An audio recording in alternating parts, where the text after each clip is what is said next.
নমস্কার, মিলির ঘর সংসারে আপনাদের স্বাগত। কেমন আছেন সবাই? নিশ্চয়ই ভালো আছেন। আর এই যে সকাল সকাল উঠে ঠাকুরকে নমস্কার করে নিলাম, তারপরেই দিনের শুরু করলাম। এইদিকে এই যে ভাত বসিয়ে দিচ্ছি, আমাদের উচ্ছে সিদ্ধ দিয়েছি, আলু সিদ্ধ দিয়েছি, আর এদিকে ডাল বসিয়েছি, তাতে পেঁপে দিয়েছি কেটে ছোটো ছোটো করে, আর মিষ্টি আলু দিয়েছি। এটাই আমাদের মেনু আজকের, মানে সকালে দুপুরে এটাই খাবো, আবার রাত্রেও সেই একই মেনু থাকবে। তবে রাত্রে ডালের মধ্যে একটু কুমড়ো দেবো, পেঁপে দেবো না। এইভাবেই সব রকম সবজি সেদ্ধ দিয়ে, ডাল সেদ্ধ দিয়েই আমাদের দিন চলছে এখন। ডাল সেদ্ধটা প্রায় হয়ে এসছে, আর চা খাওয়া হয়ে গেছে। রাজদীপ এসে পড়তে বসেছে, ওকে বললাম বিস্কুট খেতে, খেলো না,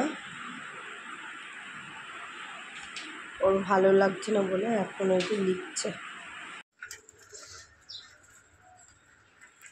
ওর বাবা এই যে এখন ডিউটিতে বেরিয়ে গেল, সব গুছিয়ে দিয়েছি, ডাল সিদ্ধ, উচ্ছে সিদ্ধ, আলু সিদ্ধ মেখে দিয়েছি, আর সাথে একটু দই দিয়ে দিয়েছি, টক দই। আমাদের মেয়েদের যতই শরীর খারাপ হোক না কেন, একা সংসারে ঘরের কাজ তো করতেই হবে, ফেলে রাখলে তো সেগুলো পড়েই থাকবে। তো রান্নাবান্না হয়ে গেছে, আর আপনাদেরকে দেখালাম ওর বাবা বেরিয়ে গেছে। ওর বাবা থাকাকালীন কিছুটা একটু হেল্প করে দেয় শরীরটা খারাপ হলে। তো এখন তাড়াতাড়ি করে কাজটা করে নিচ্ছি। বিছানা পড়ে রয়েছে, বিছানা তুলবো, তারপরে কলপারে বাসন রয়েছে সেগুলো মাজবো, তবে একটু শুয়ে থাকবো। শরীরটা খুবই খারাপ লাগছে, মানে দুর্বল লাগছে, মাথাটা ঘোরাচ্ছে। আর এই যে এইদিকে বড়ো ছেলের খাটের বিছনাটাও একটু জাস্ট গুটিয়ে করে দেবো, তুলে দেবো। আর ওই যে কলপারে বাসন রয়েছে ওগুলো মাজবো। আর দেখেছেন কি করছে?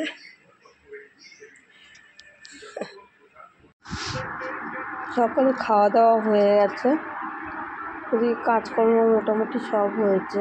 এখন ঘর মুছবো আর স্নান করবো, আর গাছে একটু জল দেওয়া বাকি রয়েছে। তা শরীরটা এতটাই দুর্বল লাগছে, প্রচণ্ড মাথা ঘোরাচ্ছে, তো সেই জন্যে একটু শুয়ে রয়েছি। আসলে আগের দিন জ্বর হয়েছিল, ওষুধ খেয়েছিলাম, তারপরে কালকে কাশির ওষুধ খেয়েছি, আর খাওয়া দাওয়া তো সেইভাবে ঠিকঠাক করছে না, ওই জন্য শরীরটা বড্ড দুর্বল লাগছে। তো ভাবছি একটু শুয়ে থাকি, তারপর উঠে আবার বাকি কাজকর্মগুলো করবো। তো আবার পরে দেখা হবে।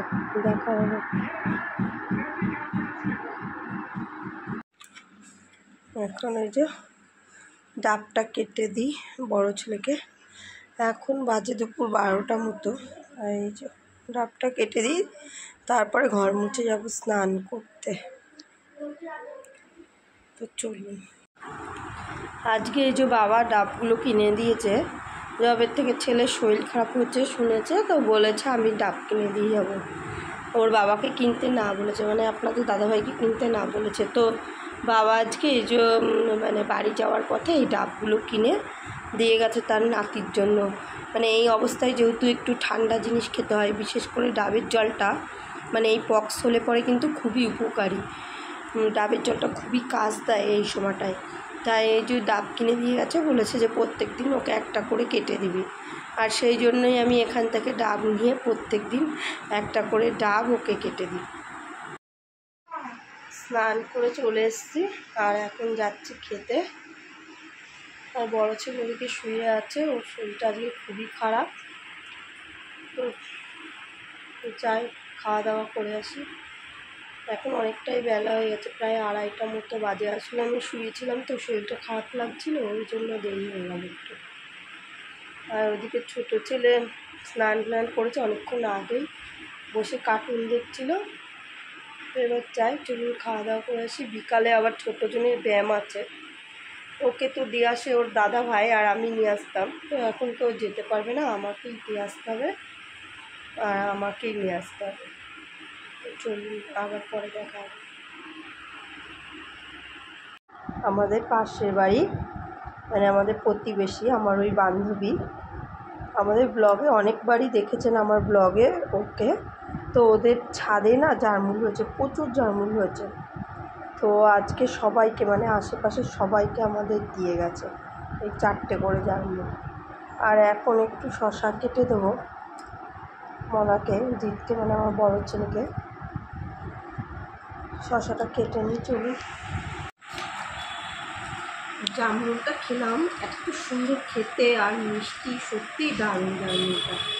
প্রত্যেক বছরই এই সময়টায় ওর ছাদে হয় আর আমাদের প্রত্যেককেই দেয়। আপনাদের তো আগে কয়েকটা ব্লগে বলেছি, মানে আমাদের আশেপাশে খুব আমরা মিলে মিশে থাকি।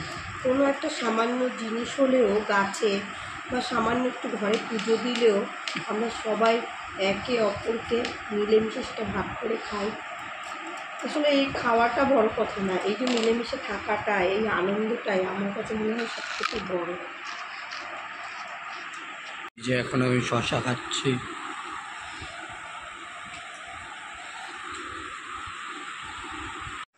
এখন রাত 9টা মতো বাজে আর রাজদিবাজি ব্যায়ামে গেছিলো, আমি যাইনি, এতটা শরীর খারাপ লাগছে, উঠে বসতে পারছি না। তো ওই পাশে বাড়ি আমার ওই বান্ধবী, ওই মেয়ে যেহেতু যায়, ওর সাথেই গেছিলো রাজদীপ। তো এসেও এখন ওই যে বই নিয়ে বসেছে, আর এইদিকে আমি ভাত বসেছি আর একটু চা বসেছি, মানে এতক্ষণ শুয়েই ছিলাম, উঠতে পারছিলাম না একদম। তো একটু চা বসেছি কারণ প্রচণ্ড মাথাটা ঘোরাচ্ছে, গলাটা কেমন করছে, একটু চা খেয়ে দেখি যদি ভালো লাগে, ওই জন্য চাটা বসালাম। এই যে 1 কাপ মতো বসেছি।